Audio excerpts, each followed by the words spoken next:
keep it political, we'll keep it election-related. And the Democratic Alliance has successfully argued a case against the Electoral Commission of South Africa, and it will result in the provision of more voting stations overseas for the 2024 elections. The Electoral Court overturning the IEC's initial decision to prohibit voting at the consulates. Federal chairperson of the DA, Helen Zille, joins me now to chat more. Helen, good afternoon to you and welcome to the program. Thank you very much for your time. I know, and my producer says, you were listening to Zuma's address outside court there. I don't know if you have anything you want to say. He is turning 82 tomorrow. Any birthday wishes?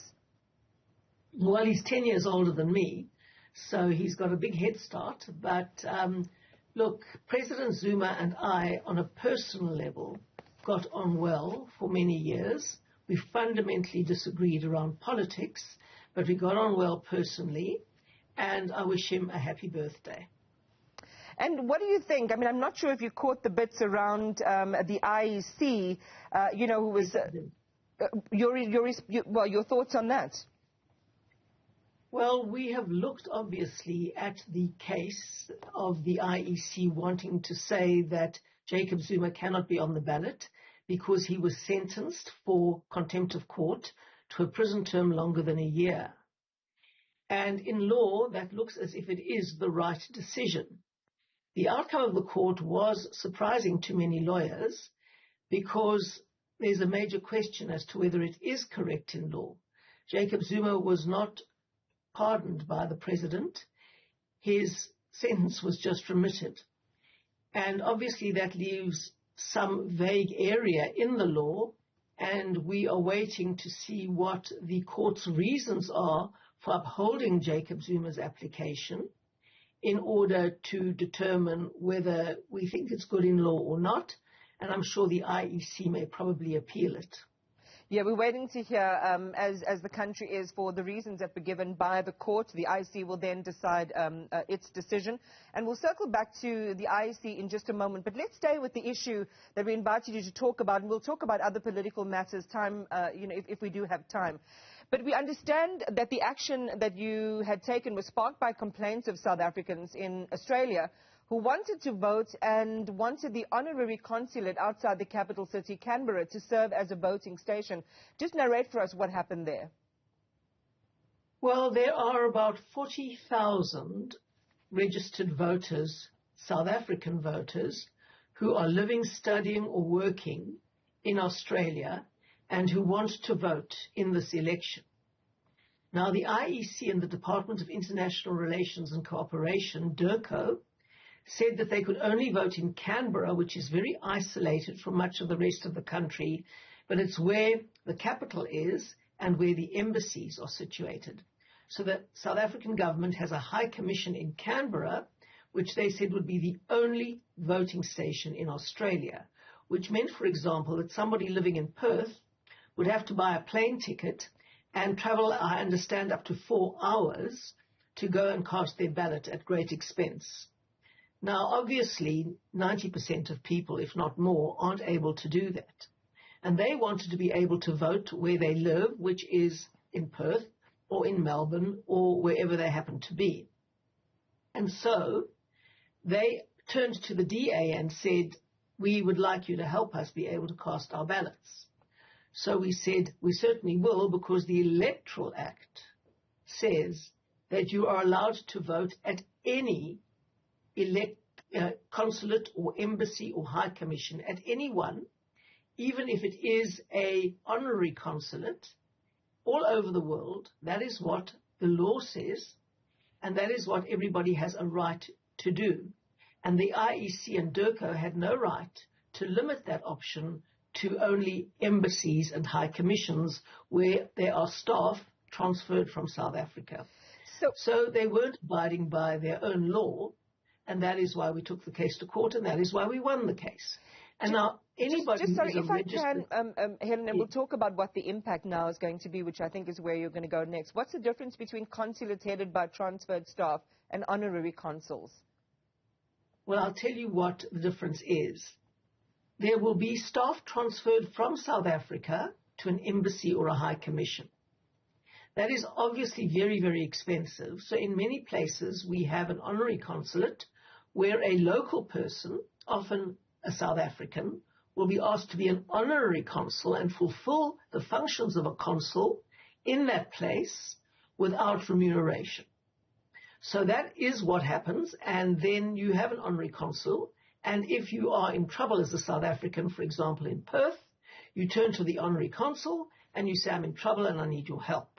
That is an honorary consulate staffed by someone who lives in Australia, who hasn't been transferred from South Africa. But those, in terms of our law, are legitimate voting stations, and now they will be open, and we've written to the IEC to say, please tell us how and when you are going to make arrangements for this to happen. Because, as you know, currently, if you want to vote abroad, if you're a South African registered to vote on the voters' roll, and you want to vote abroad, you have to notify the IEC that you're going to do that by the 22nd of April. And you notify them by filling in a form on their website. Now they've got to update that form, and the timeline is very short, and the deadline is imminent of the 22nd of April to actually notify the IEC that you want to vote abroad. So 22nd of April is the deadline, and it's crucial that people register their intention to vote abroad on the IEC's website on the form, which is number 10, the VEC 10 form. All right, so things are now going to change after this Electoral Court ruling, as the judgment now clarifies the term consulate to encompass consulates headed by honorary consuls. How important is all of this in your view? And perhaps with particular focus, Helen, on the fact that if it was already in law and designed that way, that the IEC would have this would have been a potential blind spot then for the IEC. Yes, indeed. I think the IEC, I nearly said the ANC, but the IEC was looking at its own convenience rather than the voters' rights. And of course, we stand up for the voters' rights in all cases, and the IEC has to make a plan to abide by the law. That is its job. It means a lot. The implications of this are enormous, for the simple reason that if every registered voter in Australia votes in the South African election, every registered South African voter in Australia votes in the South African election on the 29th of May, that's a whole extra parliamentary seat. So it has a big impact. It's lots of votes. Yeah, I mean, there are a significant number of South Africans who do live in Australia, an estimated 206,000, and the number, as far as we know, registered to vote, upwards of 40,000 people. So why was this an important issue for the DA? And do you believe that there is significant support for your party in Australia? We believe there's significant support for our party everywhere, to be quite honest. I've just come from Uppington, and, you know, there is enormous support there for our party, so hopefully in Australia too. The point is that Australian voters reached out to the DA, and we took up their case so that they could exercise their rights as South African citizens and registered voters.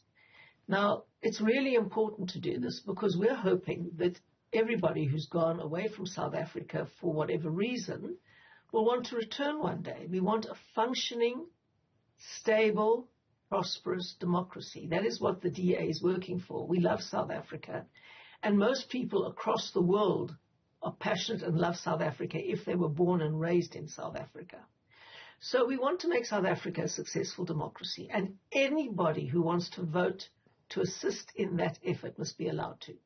Many people living, working, studying abroad have family in South Africa. They want to help support a prosperous future for our country. And that is why we all need to pull together. And if you have a right is by definition something that the government cannot take away from you. And it's the DA's role to defend people's rights to exercise their vote. So this is a victory for the party. Just before I go into just the election terrain... It's a victory for the people abroad who have the right to vote. Yeah, but again, I mean, your party championed this one. You took it to court, and as we've seen in court in recent days, when parties have sponsored something, this is something that they tend to celebrate within the context of campaigning, campaigning overall.